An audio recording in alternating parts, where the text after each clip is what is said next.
Kal Kadosh, Boker Or, Bekiim Bahalacha, day 67, page 200. Halacha Mem Zayin, 47. Right? This is talking about 2 yards that they form a T shape. Okay? The following halacha is about 2 adjacent yards, one wider than the other. The shorter yard is surrounded by 3 walls, while the fourth side is completely open to the longer yard. Together they form the shape of a T. Because the longer yard is surrounded by 3 complete walls plus the length of a wall on both sides of the opening to the shorter yard, right? So he says halacha considers the longer yard to be an extension of the shorter yard.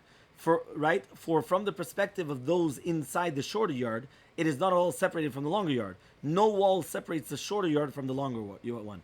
I mean, since the shorter one, there's no separation, there's no pasek there, so it continues. From the perspective of the longer yard, the shorter yard is a separate location because the longer yard has parts of the fourth wall showing that it is distinct from the shorter yard. Therefore, if there are 9 people in the longer one and 1 in the shorter, they can be counted together to form a minyan. But if the 10th person is in the longer yard along with the others, if the 9 people are in the shorter one and the 1 person is in the longer one, however, then they cannot be counted together to form a minyan. Likewise, if there's 5 in one and 5 in the other, they cannot be counted together. Let's see the 364. The general principle is that the shorter room cannot be considered an extension of the longer room, since the longer room spreads beyond the length of the shorter room. Another way to explain this is that the single person can be counted as a larger group despite his location, but it is not possible to say that a group connected to a single person because of his location. Meaning you could always say that one person is batel to everybody else, but not that everybody is batel to one. Okay? In fact, one group of 5 people cannot be connected to a second group of 5 people if they're in 2 locations. The only way for the 10 people to be counted together to form a minyan is if 9 people are in the longer room and a single person is in the shorter room. So it's only one that's going to become batel to everybody else. What happens if you have 6 people in the larger room and plenty of people in the shorter room? The Betzela Chochmah discussed the case where fewer than a minyan are in the longer room, while there's a minyan and more in the shorter room. The Chazan is together with a smaller group in the longer room. Do we say that the people in the shorter room are considered to be part of the longer room, and the Chazan stands with either group? Or do we say that since there's complete minyan in the shorter group, we cannot view them together? His conclusion is that they are counted together to form one larger minyan, and the cantor can lead the prayers in either room.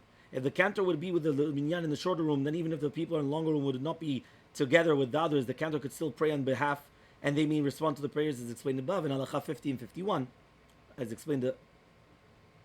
Okay, probably below, no? In Halacha 50 and 51. The Piskei Teshuvot cited the discussion, but it cited in error. It should be corrected to match the information stated here. Okay, fine. Next. It is, if the cantor is in the shorter yard, we're on page 201 on the top. Okay, if the cantor is in the shorter yard, while everyone else is in the longer yard, he can serve as a cantor for the others. If there's a full minyan of people in the shorter yard, 1 or more people in the longer yard, no one is in the longer yard can serve as a shliach tzibur in the shorter one. The general rule is that the majority can virtually pull the minority, but the minority cannot pull the majority. Even though there are 10 people in the shorter yard and these 10 people can form their own minyan, right? The 1 person in the longer one cannot say the Kaddish or Kedusha on their behalf. Okay? Halacha 48. What about the Zarat Nashim? If there are 10 people in the synagogue, but some of them are in the women's gallery, the 2 groups do not count together to form a minyan. The barrier between the men's section and the women's section gives them the status of 2 separate rooms, even if the people can walk from one section to the other without going through a door. Even if there are 9 people in the men's section and 1 in the women's section, and even if they can see each other, they cannot be counted together. And that's what we do over here. Okay? Who actually says this? Shulchan Aruch Sif Yudchet, Bet Yosef, Mishnah Berurah, and Kaf HaChaim. Very good. Halakha number 49. Although in many Sephardic synagogues the Chazan stands on the platform, the teva that is walled on all 4 sides, he can be counted as one of the 10 men to form a minyan. This is so even if the walls of the teva are more than 10 tvachim high and 4 tvachim wide, or if the teva is 10 tvachim higher than the synagogue floor.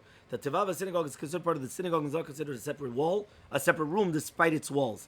If the walls of the teva reach the ceiling, however, oh, that would be interesting. However, then it must be considered a separate room, and the person standing in the teva cannot count together with the people which are outside of the teva to form a minyan. Let's see, 365.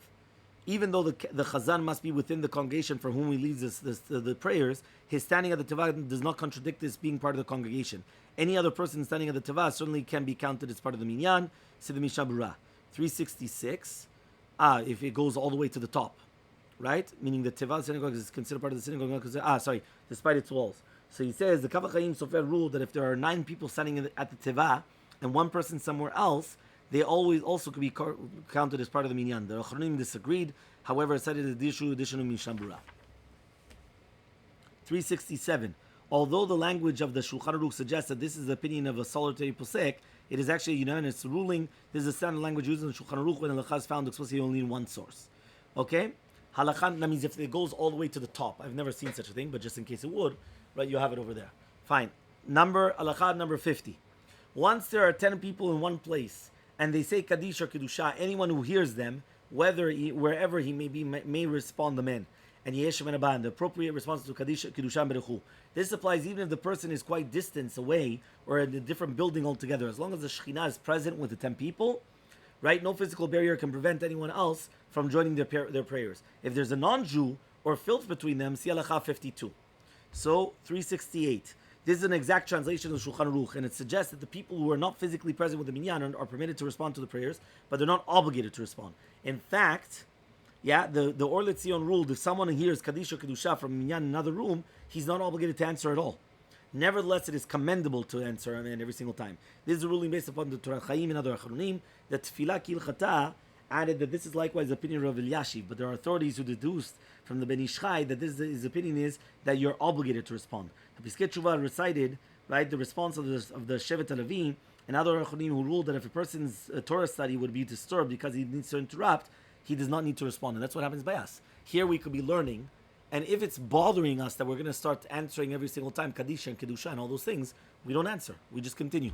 Because first of all, it's in another room, right? And second of all, right, it's going to bother our learning. 369, okay?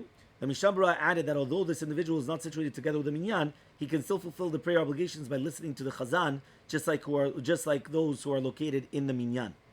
Okay, Halakha 51, last one. According to the Bekiim Bahalacha, an individual who prays in a room adjacent to the synagogue simultaneously with the congregation fulfills the mitzvah praying together with the congregation. One may rely on this ruling. So it says here, Rav Ezra Malki 370, in the Machzik Beracha and the Kaf HaChaim ruled that since a minyan is present in the synagogue, an individual is located outside the synagogue, but who can hear the chazan where he is equal to those inside the synagogue. The walls separating him from the congregation do not prevent the Shekhinah from resting upon him while he joins the congregation from his place. What about the opposite opinion? The Chayei Adam though says the exact opposite. That if a minyan gathers to pray in a room and an individual prays in an adjacent room, he's considered praying alone, except that he may respond Kaddish and Kedusha, because again, he hears them. Although there's no entrance from this room to another room where the minyan is situated and the door is open, right? He says, or if there's no door at all, he does not fulfill the mitzvah of praying with the congregation. He certainly cannot be counted together with those in another room to form minyan. Citing of David ben Zimra, the Chayei Adam qualified this ruling, explaining that if only the entrance to the individual room is though the room where the minyan is gathered, then the individual does fulfill the mitzvah of praying, even though he's going to be alone. In practice, how do we paskin then? So the Halakha Berurah disagreed with the Chayei Adam in its interpretation, pointing out that the careful reading of the David ben Zimra reveals that he ruled that an individual in the adjacent room fulfills the mitzvah of praying with the minyan, even though he can exit his room through another doorway without going through the room where the minyan is gathered. The Halakha Berurah cited two opinions regarding the halakha in practice. According to one opinion, as long as the individual can see the minyan, so he fulfills the mitzvah of praying b'tzibur, although he cannot be counted together with those in the synagogue to form minyan, meaning even though he cannot be counted as a minyan, he could still answer.